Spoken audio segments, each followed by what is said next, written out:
Welcome back, everyone. Today we're going deep, really deep into the interwar years.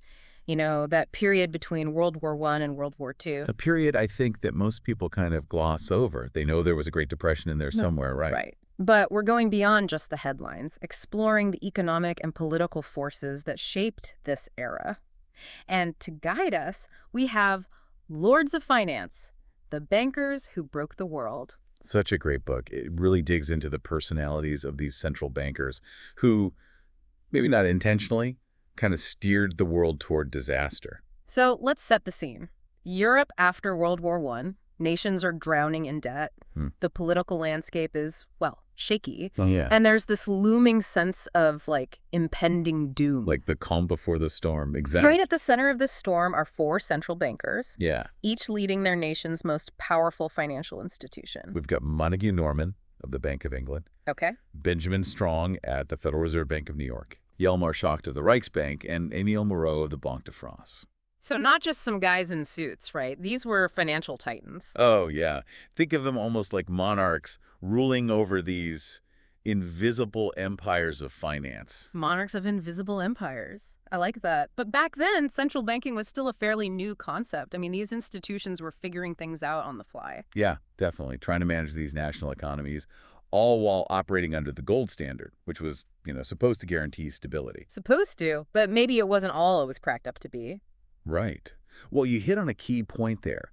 The gold standard had some serious flaws built right in.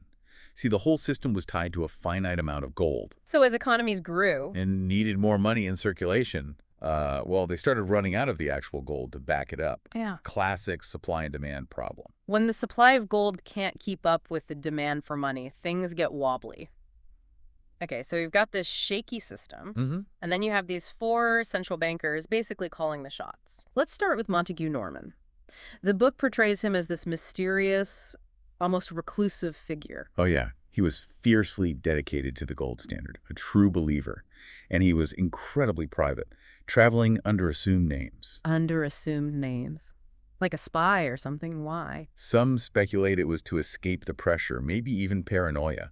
He carried the weight of the world on his shoulders. Yeah. He even burned all his personal paper, so it's really hard to get inside his head. So this guy, this central banker, is supposed to be leading the way, but he's traveling under fake names and burning his diaries. I mean, that level of secrecy, wouldn't that make it tough to manage a global financial system? It makes you wonder, right? How do you cooperate, build trust when you're operating in the shadows like that? Okay, let's move on to Benjamin Strong, key figure in establishing the power of the Federal Reserve. Oh, absolutely. He was ambitious, driven, but also battling serious health problems, even thought about quitting to travel the world. Really? So you have this guy grappling with health issues, internal power struggles, and he's dreaming of just taking off to see the world.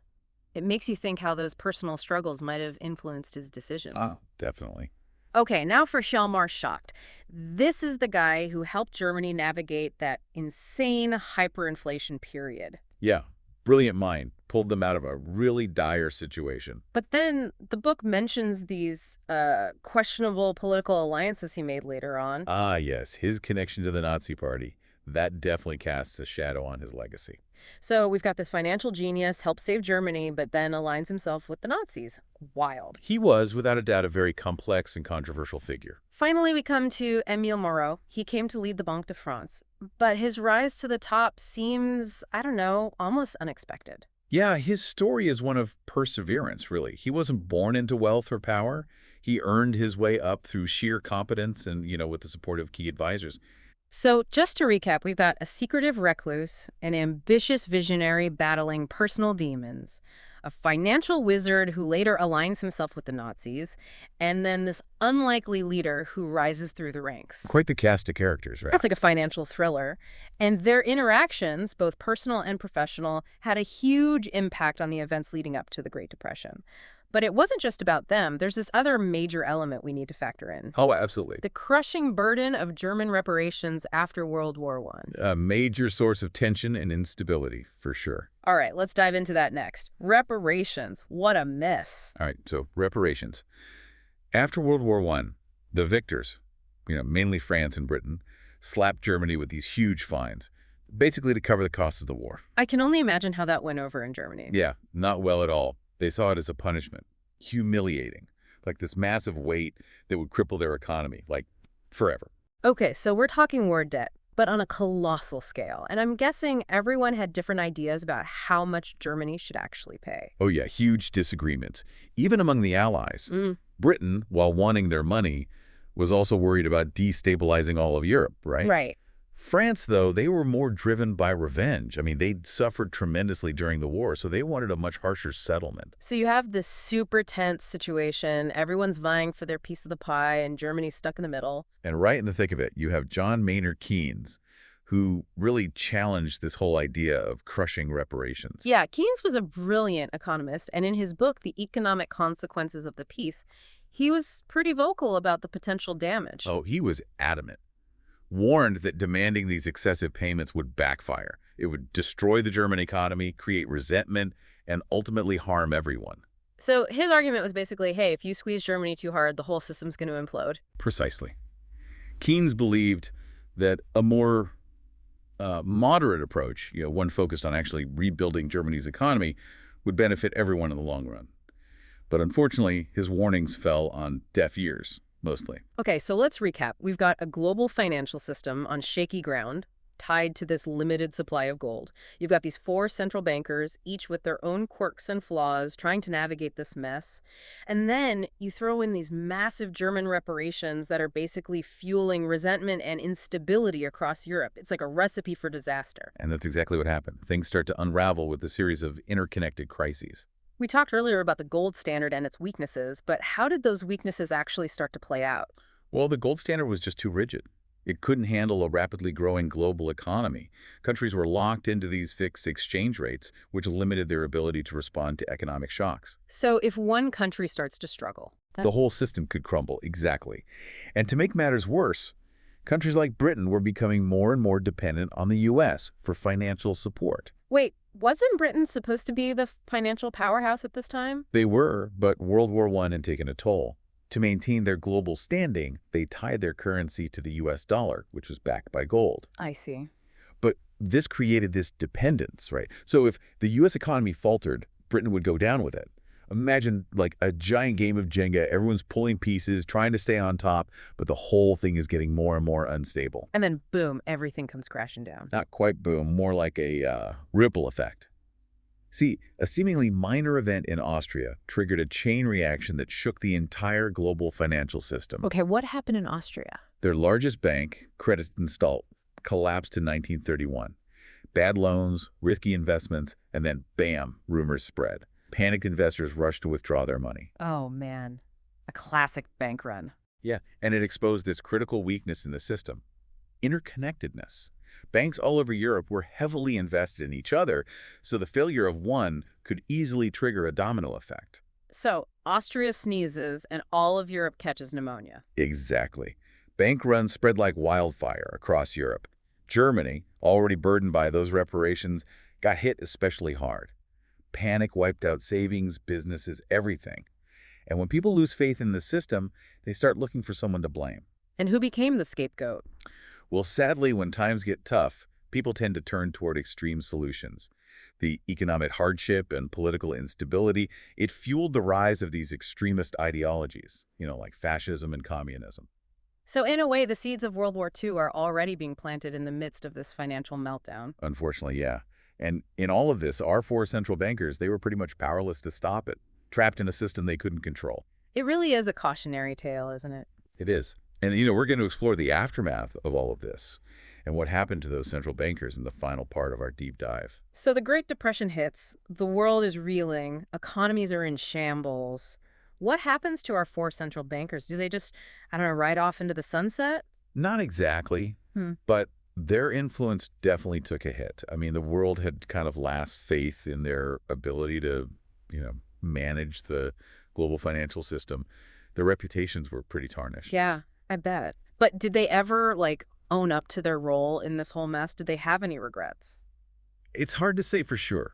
Norman, for example, he became even more reclusive, kind of retreated into his own world, never really admitted any fault publicly, but some believe he carried the weight of those decisions with him until the end. Wow, the weight of the world, huh? It's kind of tragic, in a way. What about the others? Well, Strong, unfortunately, he died in 1928. just a year before the stock market crash, so he never really saw the full extent of the crisis. Oh, But even in his final years, he started to express some doubts about the gold standard and the growing global imbalances, you know. Makes you wonder how he would have reacted to the Depression. hmm. Would he have changed course? Who knows? Yeah, another one of those history what-ifs. Okay, what about Schacht, the guy who sided with the Nazis? Ah, shocked. His story is a complicated one. He actually became Hitler's finance minister for a while. Really? Yeah, helped rebuild the German economy Hmm. using, rearmament and public works programs. Okay. But eventually he broke with the Nazis. He was horrified by their brutality and, the whole warmongering thing. In Mhm. fact, he even ended up in prison for opposing the regime. Wow, so the guy who helped the Nazis gain power eventually turned against them. That's incredible. It really speaks to the moral dilemmas of that time. People had to make tough decisions, often without knowing the full picture. And Moreau, any regrets on his part? Moreau remained a well-respected figure in France, even after the Depression. He continued to push for international cooperation and financial stability, believing that the lessons from the past could prevent future crises. He was a pragmatist, always willing to adapt to the changing world around him.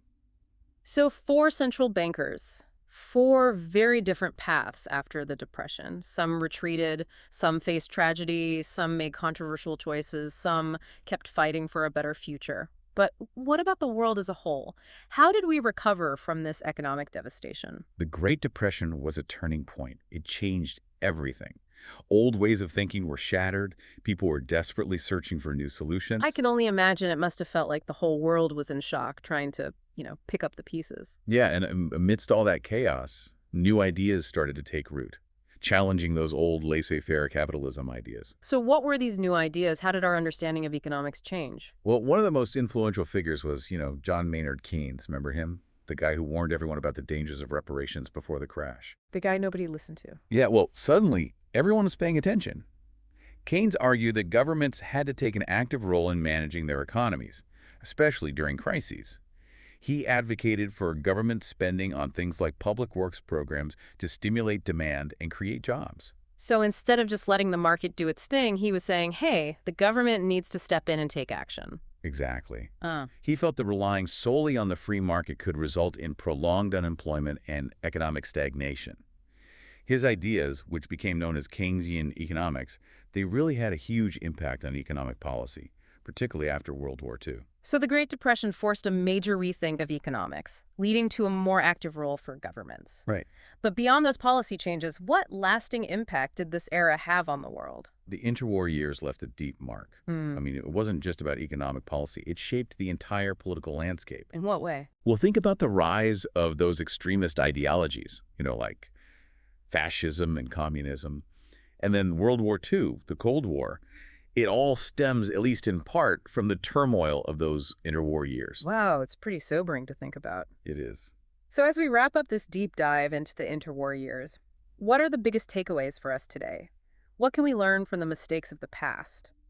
There are some really important lessons here. First, we see how dangerous economic nationalism and protectionism can be. When countries turn inward, when they focus only on their own interests, it undermines global cooperation and stability, just like it did in the 1930s. It's a reminder that we're all in this together, right? Global problems need global solutions. Exactly. Second, we see how crucial social safety nets and government intervention are for mitigating economic crises. Makes sense. The suffering during the Great Depression could have been less severe if there had been stronger systems in place to help those who were struggling. Thankfully, many governments recognized this after World War II and extended those safety nets. Good point. And finally, we're reminded of how vital international cooperation and communication are. Those central bankers, they were operating in a world where communication was limited and cooperation was weak. It's like they were all on separate ships, trying to weather the same storm, but not really talking to each other. A perfect analogy. And thankfully, in today's world, we have a much better chance at collaboration. We can learn from those past mistakes and work together to create a more stable and prosperous future. It's a good reminder that even in the darkest of times, there's always hope. Well, this deep dive has been fascinating. We've really gone deep into the lives of these four central bankers, explored the complexities of the gold standard, and witnessed the devastating impact of the Great Depression. I feel like I have a whole new understanding of this period, and it's definitely a reminder of how fragile peace and prosperity really are. Thank you so much for guiding us through this journey. It was my pleasure. And for all of you listening, I encourage you to check out Lords of Finance. You'll get an even deeper understanding of this pivotal era. And remember, history isn't just about dates and facts. It's a story about us, about human ambition, and unfortunately sometimes our folly, but ultimately about our resilience.